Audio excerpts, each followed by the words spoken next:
So what is it you guys are doing out here today? We're working with the Navy and the Army doing amphibious operations. So we split up our company.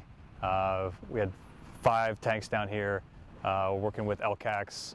We rode south on the beach about 2 or 3 miles down to the LCAC center.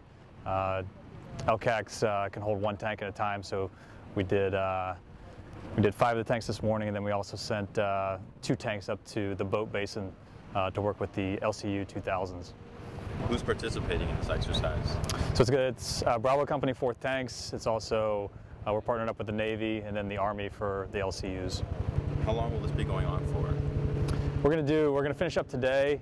More than likely, then we might do a couple runs tomorrow. So it'll be a 2-day run, and then for our battalion FEX, we plan on using the either the LCACs or the LCUs to do a beach landing operation, which will lead into the rest of the battalion FEX. Why are you guys doing this training?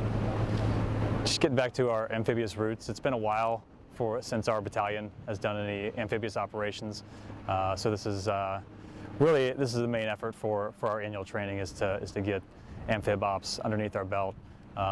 There's maybe 1 or 2 Marines in the whole company that have had this kind of training, so it's good to kind of get familiarized with how the Marine Corps does things and kind of get back to our roots. What is your role in this exercise? I have a tank crew and also overseeing all the LCAC movements for this morning. Is there anything new that you guys are trying to incorporate, or? Just coordination with different services. So we're coordinating with the Army, coordinating with the Navy, seeing how they do things, learning how they operate, and integrating that into our toolbox, so to speak. What kind of obstacles would you guys be faced with while you're out here doing this exercise?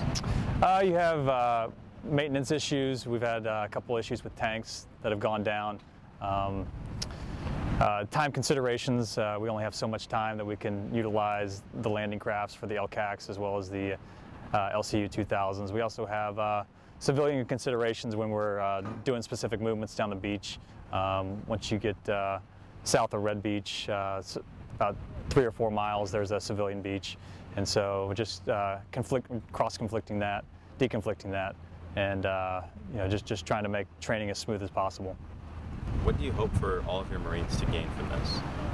Just an understanding of how the basics of how this is done, the basics of amphibious operations, where it leads from there, how we coordinate with different services, then some of the equipment that comes into play when we're trying to do a specific mission. So understanding how do we get from ship to shore in an efficient manner and proficiently, and then carry on the mission from there. How will this be applied in the future? We'll revisit it during the next fiscal year, kind of do some retrain to refamiliarize ourselves. I don't know how long it's going to be until we actually get to do amphibious operations again, but we'll definitely incorporate that into our fiscal year training. What did Marines do to prepare for this? We did some training back in Yakima, so we learned how to put on the fording kits, which is needed when you're fording a creek or something like that.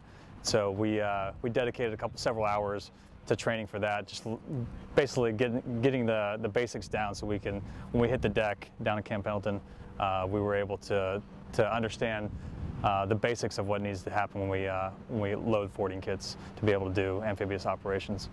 And how did the Marines perform today so far? They performed great.